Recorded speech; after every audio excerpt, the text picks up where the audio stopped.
Hello students. आज हम बात करेंगे electric field intensity on equatorial line. Electric field intensity on equatorial line due to an electric dipole. तो सबसे पहले हम अपना डाइपोल अज्यूम करते हैं, जैसे कि मैंने डायग्राम में आपको बना रखा है। ए बी एक डाइपोल है। अगर आप इसको जूम करके देखना चाहें, so this is a dipole. यहाँ पे आपको ए भी एक डाइपोल नज़र आ रहा है और इसका सेपरेशन 2a है, सेंटर O पे है। इसका हाफ जो है वो A हो जाएगा। इसके डाइपोल मोमेंट की डायरेक्शन माइनस क्या से प्लस क्या की तरफ होती है, तो dipole moment is like this. आपको उस तरफ डाइपोल मोमेंट दिखाई पड़ेगा। सो ये आपका इलेक्ट्रिक डाइपोल है। अब इसकी इक्वेटोरियल लाइन से अगर हम बात करें, तो इक्वेटोरियल लाइन मीन्स इसके परपेंडिकुलरली, सेंटर से परपेंडिकुलरली हम यहाँ पे एक पॉइंट पे इलेक्ट्रिक फील्ड इंटेंसिटी निकालेंगे। देखिए नेक्स्ट डायग्राम में।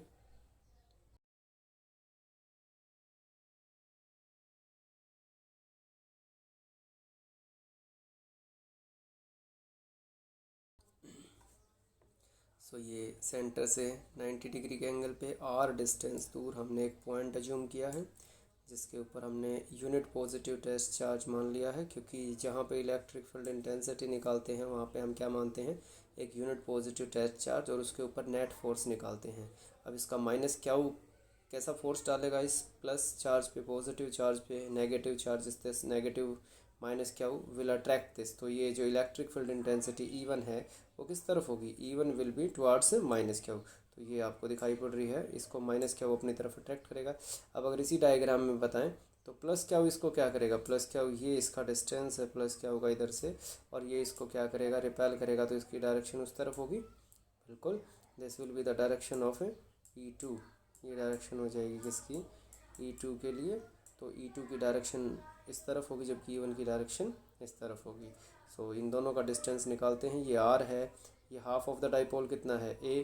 तो ये जो डिस्टेंस है ये कितना होगा, अगर ये राइट एंगल ट्रायंगल की हेल्प से निकालते हैं तो बताइए। This will be R square plus A square under the root. देखिए कैसे हम इसको देखते हैं।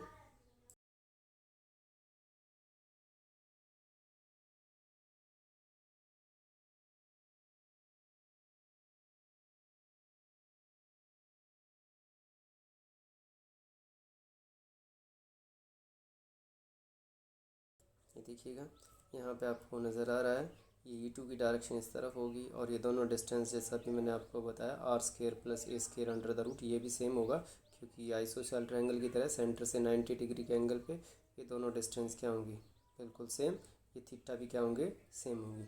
तो E2 उस तरफ होगा, क्योंकि ये पॉजिटिव चार्ज को रिपेल करेगा, नेगेटिव चार्ज पॉजिटिव चार्ज को अट्रैक्ट करेगा, तो E1 की डायरेक्शन इस तरफ होगी। अब हमें E1 और E2 का रिजल्टेंट निकालना है, तो हम E1 और E2 को दो रेक्टेंगुलर कंपोनेंट में रिजॉल्व कर देंगे। E2 देखिएगा, E2 के रेक्टेंगुलर कंपोनेंट कुछ इस तरीके से होंगे। ये देखिएगा E2 के रेक्टेंगुलर कंपोनेंट आपको दिखाई पड़ रहे हैं। अब ये एंगल थीटा है, तो ये भी कितना होगा, थीटा होगा। ये E2 कोस थीटा, ये E1 E2 साइन थीटा। ऐसे इसके रेक्टेंगुलर E1 के जो रेक्टेंगुलर कंपोनेंट है वो एक इस तरफ होगा नीचे की तरफ, और ये इस तरफ होगा। ये दोनों इसके रेक्टेंगुलर कंपोनेंट्स होंगे। देखिए नेक्स्ट डायग्राम में आपको दिखाई पड़ेगा।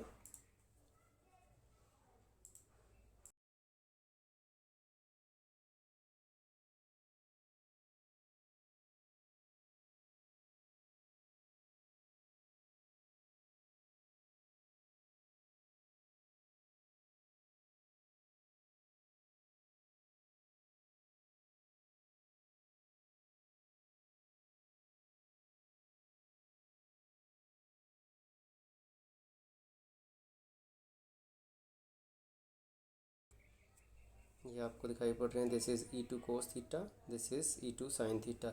जहाँ तक मैं आपको बता चुका हूँ डिस्टेंस सेम है, तो फोर्स ऑफ अट्रैक्शन या रिपल्सन दोनों का क्या आएगा, same. That is E2 will be equal to E1। Again k q हो by r square plus a square, इस ये भी सेम रहेगा, के क्या हो by r square plus a square. अगर आप बात करेंगे E1 के रेक्टेंगुलर कंपोनेंट की, तो वो देखिए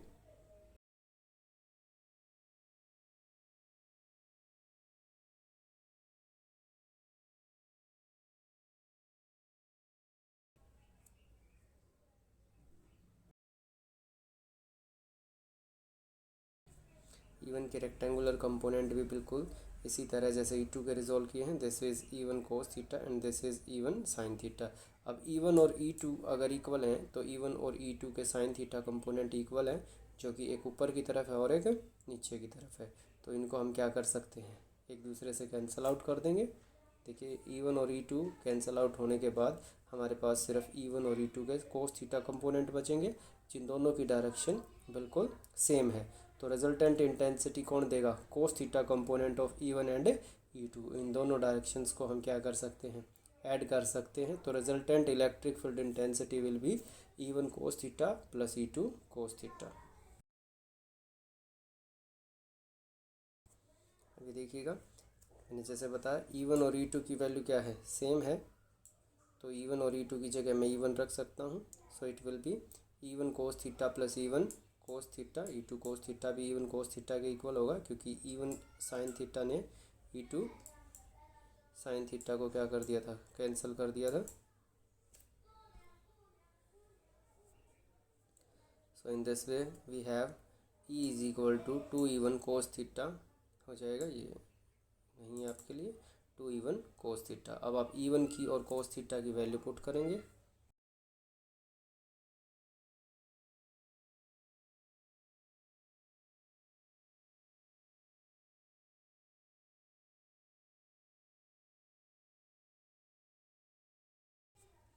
देखिएगा, E1 की वैल्यू अभी ऊपर लिखी हुई थी k⁻2 k⁻r², जैसा कि आप इस डायग्राम में देख सकते हो। E1 की और E2 की वैल्यू यहाँ पे लिखी गई है। E1 is equal to k⁻r² plus a², E2 is again equal to k⁻r² plus a²। अब यहाँ पे आप इन दोनों की वैल्यू पुट कर सकते हो। E1 और cos थीटा की वैल्यू क्या होगी, इस राइट एंगल ट्रायंगल से आप ये जो ट्रायंगल आपको दिखाई पड़ रही है यहाँ पे आप देखिएगा, ये right angle triangle A O और T, इस पॉइंट को मैंने क्या अज्यूम किया था, दिस पॉइंट इज T।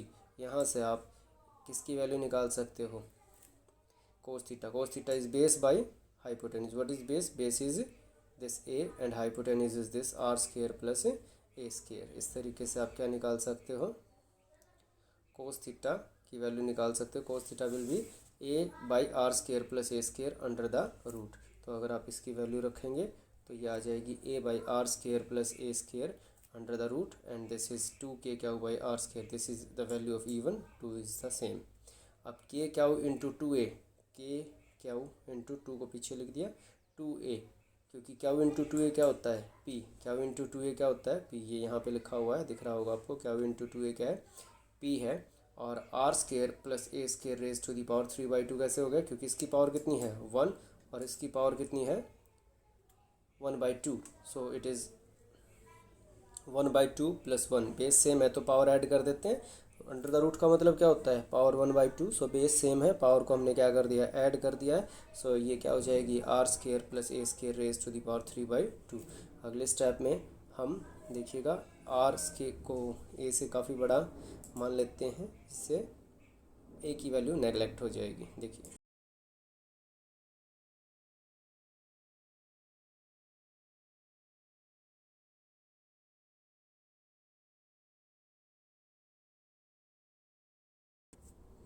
देखिएगा, यहाँ पे r is very very greater than a, so a can be neglected. a² neglect हो गया तो ये बच गया r² raise to the power 3/2, square raise to the power 3/2। 2 से 2 क्या हो जाएगा, कैंसिल। ये आ जाएगा r³ और क्या इंटू 2a क्या था, p।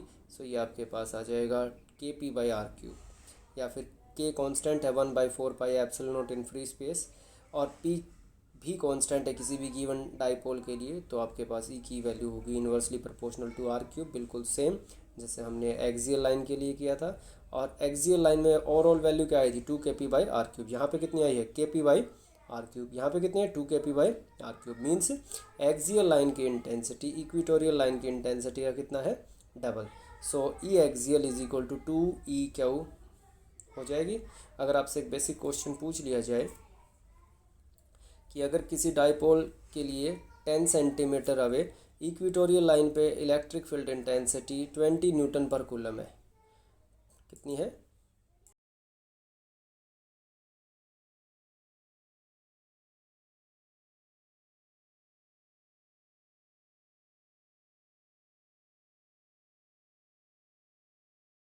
मीन्स यहाँ पे जो इंटेंसिटी है वो कितनी है 20 न्यूटन पर कूलम। और सेम डिस्टेंस पे अगर एक्सियल लाइन पे वो पूछे कि कितनी होगी उतना ही डिस्टेंस जितना इक्वेटोरियल लाइन पे है, then it is double of equatorial line. So यहाँ पे कितनी हो जाएगी सेम डिस्टेंस पे 40 न्यूटन पर कूलम, जबकि हमारी वहाँ पे कितनी थी 20 न्यूटन पर कूलम। So this is